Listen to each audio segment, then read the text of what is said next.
مقام في الذرى صعب المنال، بلوغ رقيه شبه المحال، رافع دون رفعته الثريا، ودون بهائه بدر الكمال. مقام في الذرى صعب المنال، بلوغ رقيه شبه المحال، رافع دون رفعته الثريا، ودون بهائه بدر الكمال. له آل النبي الغر نالوا، فآل المصطفى أكرم بآله، ميامين عمالقة عظام، بدين محمد بالغ المعالي.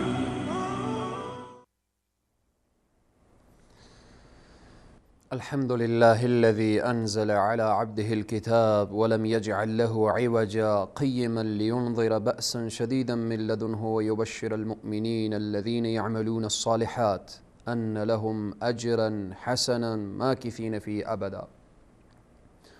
والصلاة والسلام على رسوله محمد وعلى آله وأصحابه ومن تبعهم بإحسان إلى يوم الدين. قال الله تبارك وتعالى في القرآن العظيم: فأعوذ بالله من الشيطان الرجيم: والسابقون الأولون من المهاجرين والأنصار والذين اتبعوهم بإحسان رضي الله عنهم ورضوا عنه. الآية. صدق الله العظیم. خدمت بینندگان عزیز و گرامی علاقمندان برنامه الگوهای هدایت، السلام علیکم و رحمت الله تعالی و برکاته. در جلسه گذشته پیرامون مسلمان شدن سیدنا عمر رضی الله عنه موضوعات به طور فشرده بیان شد و تا اینکه رسیدیم که عمر رضی الله عنه درخواست نمود که مرا به نزد پیامبر ببرید و آدرسی که پیامبر اکرم صلی الله علیه و سلم هست برای من نشان بدهید. بعد از اینکه خباب ابن ارد و فاطمه و داماد سیدنا عمر اینها که مطمئن شدن که واقعا تحول و دیگرگونی نسبت به عمر پیدا شده و آدرس جا و خانه‌ای که رسول معظم اسلام بودن برایش گفتن ای عمر، رسول خدا صلی الله علیه و سلم در دامنه صفا در خانه ارقم قرار دارند. عمر رضی الله عنه حرکت می کنند و رو به طرف خانه ارقم. وقتی که عمر رضی الله عنه در آنجا می رسند، دروازه خانه ارقم را در می زنند. وقتی که دروازه خانه کوبیده می شود، صحابی می آید نگاه می کند که عمر شمشیر در کمر بسته و پشت دروازه خانه هست. صحابه برمیگردد، دیگر اصحابی که در آنجا بودن به شمول سیدنا حمزه سید الشهدا رضی الله عنه آنها را با خبر می کند.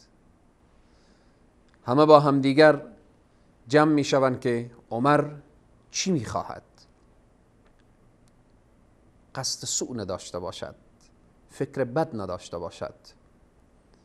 سبحان الله، انسان بیاد شجاعت و غیرت و مردانگی و او ایمان کاملی که الله سبحانه و تعالی به صحابه داده بود، خصوصا به سید الشهدا حضرت حمزه رضی الله عنه.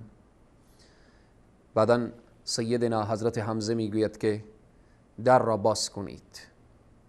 والله قسم، اگر عمر به قصد سو آماده باشه من او را به قتل میرسانم.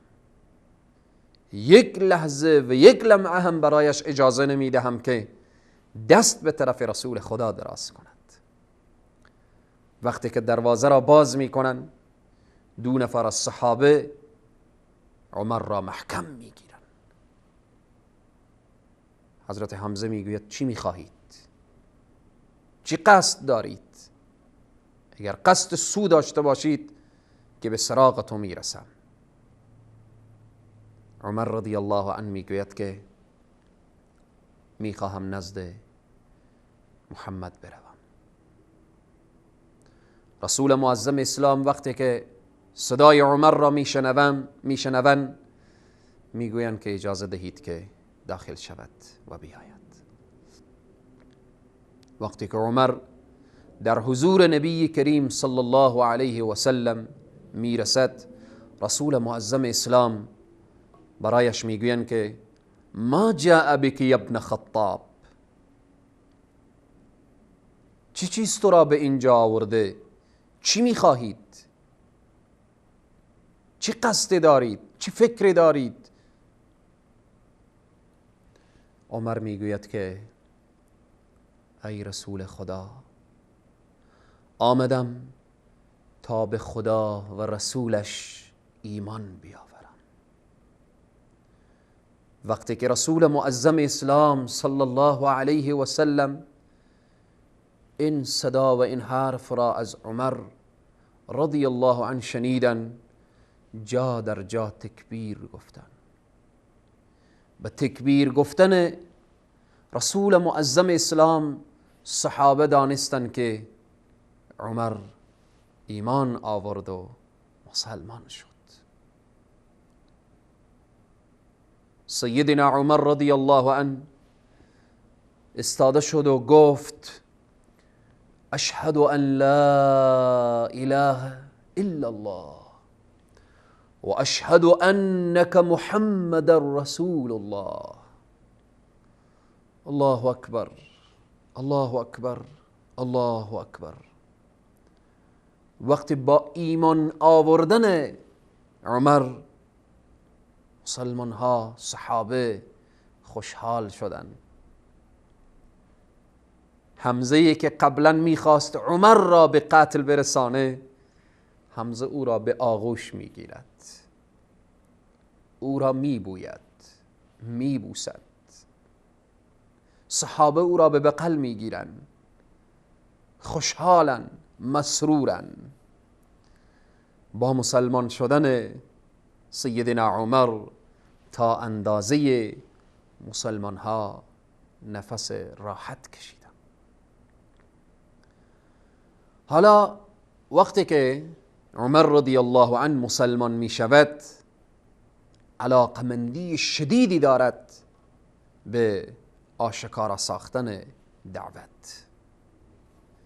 عمر به رسول معظم اسلام صلی الله علیه و سلم میگوید یا رسول الله، آیا ما چی زنده بمانیم و چی بمیریم بر حق نیستیم؟ رسول معظم اسلام صلی الله علیه و سلم فرمودن بلا، چرا به حق هستیم، به هر حال بمیریم زنده بمانیم به حق هستیم. عمر می فرماید والذی، رسول معظم اسلام می فرمایند والذی بیده انکم علی الحق ان متم و ان حییتم. رسول خدا می فرمایند چرا؟ قسم به او ذاتی که جان من و جان شما به ید بلا کیف اوست، همانا شما به حق هستید، چی زنده باشید و چی بمیرید. عمر رضی الله عنه میگه وقتی چنین هست که ما بمیریم و زنده باشیم به حق هستیم، قطعا دعوت خود را آشکارا میسازم. والله قسم، طوری که تا دیروز کفر من علنی بود، امروز باید اسلام من علنی باشه. طوری که دیروز علنی میگفتم لات و عزا و منات، امروز باید علنا بگویم لا اله الا الله.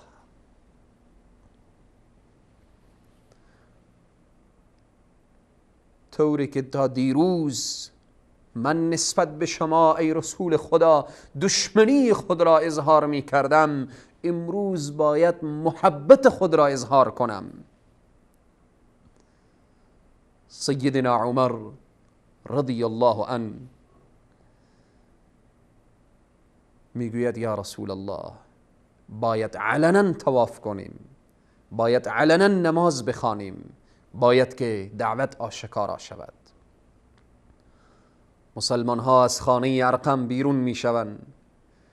رسول خدا صلی الله علیه و سلم پیشا پیش، یک طرفشان سیدنا عمر و یک طرفشان سیدنا حمزه روان شدن با ندای لا اله الا الله، حرکت کردن آمدن در مسجد الحرام و شروع کردن به طواف و بالاخره به نماز خواندن.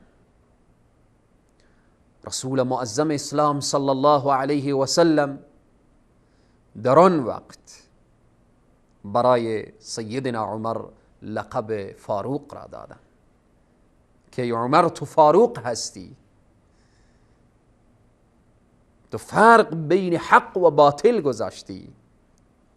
و همچنین نسبت به لقب فاروق گرفتن که حضرت عمر این لقب را گرفتن، در بعضی از اقوال موضوع دیگری را بیان میکنن که وقتی که کسی میخواست که حق ناحق بسازه، فاروق اعظم بین او گفتن که متوجه باش که حق چنین هست که انشاءالله در لابلای صحبتها او هم بیان خواهد شد که در آنجا بعضی از مورخین میگویند لقب فاروق را گرفتن. به هر حال بعضی از تواریخ معتمد میگوید که عمر رضی الله عنه در این اثنا که علنا دعوت اسلام را به گوش مشرکین رساندن، رسول معظم اسلام فرمودن که تو فاروق هستی. لقب فاروق را در آنجا گرفتن. سیدنا عمر رضی الله تعالی عنه به این که در کدام سال مسلمان شدن، دارای چی سن و سالی بودن و بعداً مسلمان شدن سیدنا عمر چی نتایجی به جا گذاشت، واقعا همه قابل بحث هست.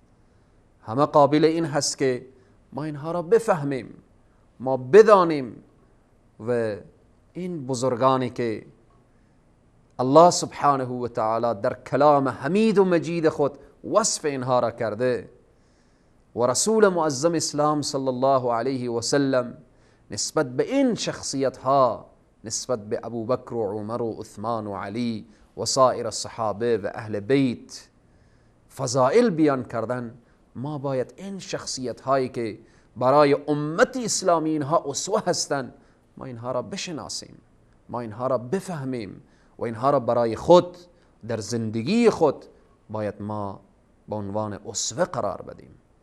انشاءالله تاریخ مسلمان شدن سیدنا عمر را بعد از یک وقفه کوتاه انشاءالله بیان میکنیم. با ما باشید.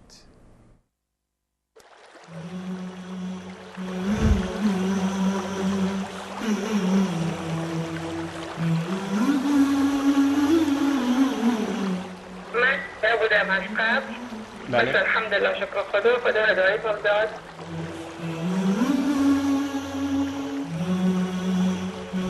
و معین میشه اشهد ان لا اله الا الله و اشهد ان محمد رسول الله. خود من از یک شیعه بودم که 4-5 ساله که با خوندن قرآن موحد و مسلمان شدم. باور بفرمایید دیگه زیاده نمیتونم بگم. شاید ما 2 طبقه خونه داریم، یعنی 300 نفر خونه اینا. حالا قبلا مثلا عزاداری داشتیم که الان شده کلاس قرآن، همه شد قرآن میخونیم و تفسیرش میکنن. من خودم قبلا شیعه بودم، یه دو سه ماهی که برنامه‌تون رو دیدم، الان از تسنن شدم. اشهد ان لا اله الا الله و اشهد ان محمد رسول الله. امروز شما به من فهموندید که باید حقیقت رو دریابم و به اتمام نام محمد روی آورم. الحمد لله الحمد لله الحمد لله ما دام الوجود له حمدا يبلغنا بالرضا أبدا. فمن يرد الله أن يهديه يشرح صدره للإسلام. پس الله هر که را بخواهد هدایت نماید سینه اش را برای پذیرش اسلام می گشاید. ثم الصلاة على المختار سيدنا وآله الكرماء وصحبه الزهداء. الحمد لله. مجددا خدمت همه عزیزان السلام علیکم و رحمت الله تعالی و برکاته. قبل از میان برنامه پیرامون مسلمان شدن سیدنا عمر و پیرامون این که دعوت را آشکارا و علنی نمودن اشاره شد. سیدنا عمر رضی الله عنه میگویند که بعد از این که مسلمان شدم همیشه کوشش میکردم تا کار انجام بدهم که او کار من سبب آزار و اذیت روحی و جسمی مشرکین قرار بگیرد. سبحان الله، سر تا پا تسلیم می شود. یا ایها الذین آمنوا ادخلوا فی السلم کافه. وقتی انسان تسلیم الله می شود به تمام معنا تسلیم شود، با دوستان الله دوست باشد، با دشمنان الله دشمنی کند. اشداء علی الکفار. عمر رضی الله عنه میگوید وقتی که من مسلمان شدم فکر کردم چه کار باید کرد که مشرکین را روحاً عذاب بدهم. میگوید رفتم به دروازه خانه ابو جهل در زدم. ابو جهل دروازه را باز کرد. گفتم که ای ابو جهل، میدانی من به محمد ایمان آوردم صلی الله علیه و سلم. ابو جهل عصبانی می شود. چرا چنین کردی؟ میگد بله، او پیامبر خداست، من به او ایمان آوردم و از شما مشرکین براءت و بیزاری می جویم. عمر رضی الله عنه میگد با عصبانی ابو جهل دروازه را محکم بست. بعد سیدنا عمر میگویند که فکر کردم، بار دیگر رفتم به دروازه خانه یکی از اشراف قریش، دروازه خانه او را در زدم. بیرون شد.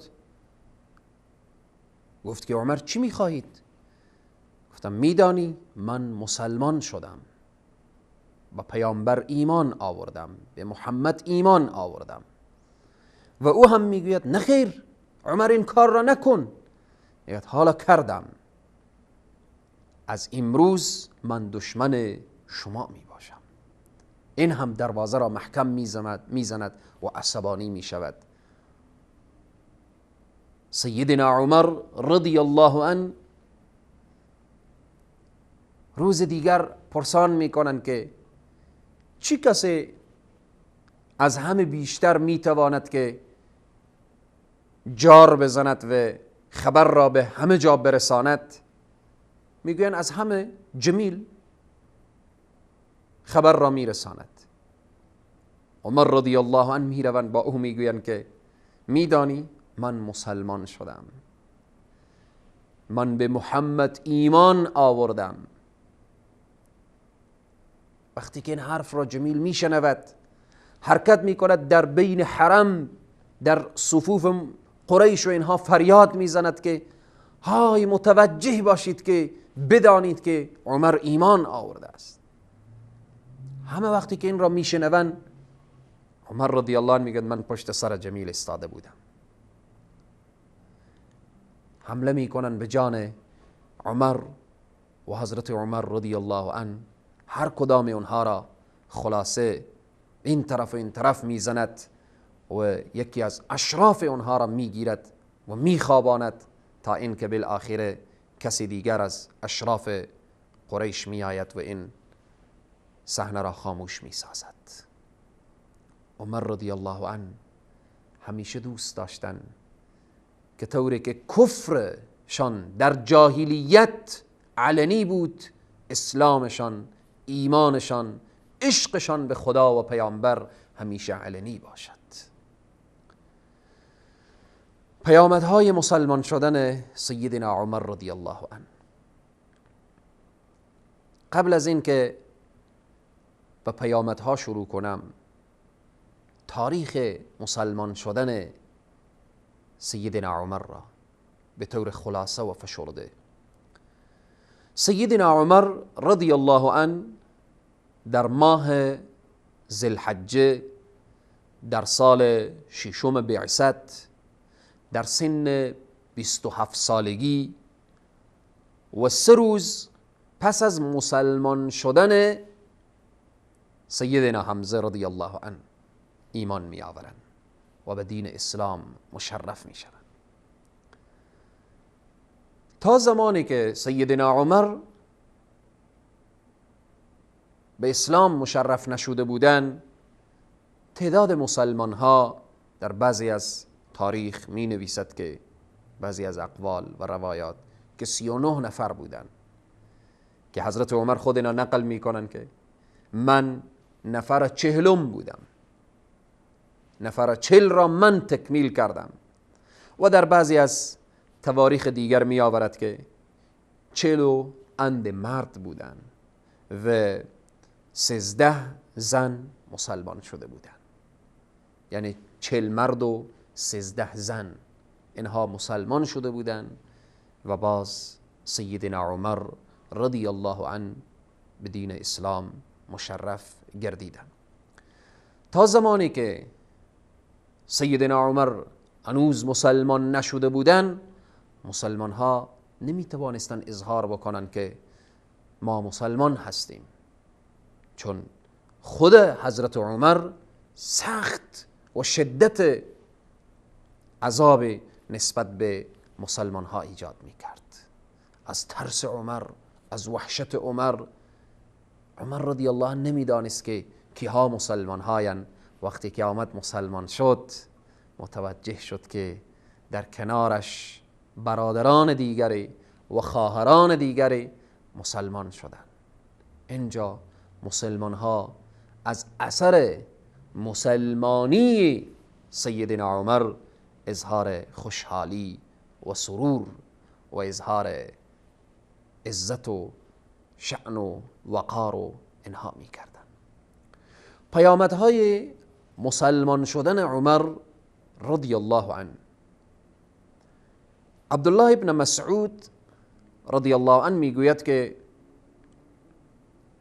پس از آن که عمر مسلمان شد، وقتی که عمر مسلمان شد ما احساس عزت و سرفرازی و احساس جرأت و شهامت می کردیم. قبل از آن خانه کعبه را طواف نمی کردیم. وقتی که عمر مسلمان شد خانه کعبه را طواف می کردیم. هنوز که عمر مسلمان نشده بود ما در کنار کعبه نماز خوانده نمی توانستیم. وقتی که عمر مسلمان شد ما در کنار کعبه نماز می خواندیم. همچنین عبدالله ابن مسعود رضی الله عنه می فرمایند که مسلمان شدن حضرت عمر را بیان می کنند که در اسلام چی نقشه داشت، هجرت حضرت عمر چی نقشه داشت و خلافت سیدنا عمر چگونه بود، عبدالله بن مسعود بیان می کند. می فرماید مسلمان شدن عمر رضی الله عنه فتح و پیروزی را به مسلمان ها به ارمغان آورد. هجرت عمر رضی الله عنه برای مسلمان ها نصرت بود و خلافت عمر رضی الله عنه برای مسلمان ها رحمت بود. و این عبارت که میگوین مسلمان شدن عمر فتح و پیروزی و هجرتش نصرت و پیروزی و خلافتش رحمت بود. سبحان الله، خدای تبارک و تعالی به این بنده خود چگونه شجاعت، چگونه غیرت. شما ببینید این دعا را لحظه فکر کنید که رسول معظم اسلام میفرمایند اللهم اعز الاسلام، ای الله اسلام را عزت بده.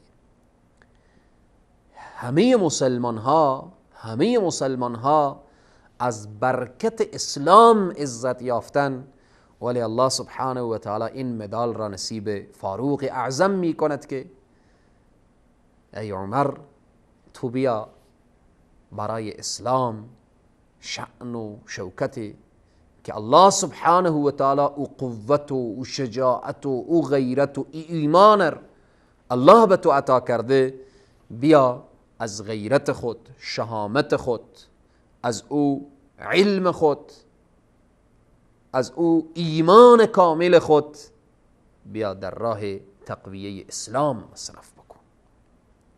الله سبحانه و تعالی بر همه ما توفیق بده که زندگی سیدنا عمر را پیرو واقعی حضرت عمر باشیم. حضرت عمر رضی الله عنه، خیلی از انسانها نام عمر را نمیخواهند بشنوند. خیلی از آنها وقتی نام عمر را میشنوند لرزه به اندامشان میافتد، چون او شجاعت و او غیرت و او همت سیدنا عمر به یاد می آید. سبحان الله، سبحان الله. بعدها پیرامون شجاعت و غیرت و همت سیدنا عمر رضی الله عنه بیشتر و بیشترتر خواهیم دانست.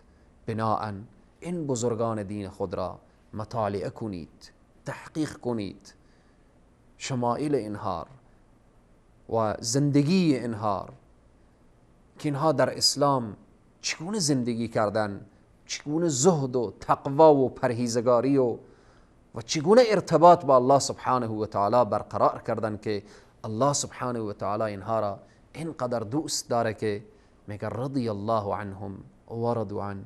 الله از اینها اظهار رضایت میکنه، اظهار خوشنودی میکنه. الله سبحانه و تعالی از اینها راضی است و الله از اینها راضیه. پس ما و شما هم راه اصحاب رسول خدا را تعقیب کنیم تا اینکه طوری که الله از اونها راضی شده، وقتی ما به راه و روش اصحاب رسول خدا روان بشیم الله از ما هم راضی می شود، چون وعده الهی هست.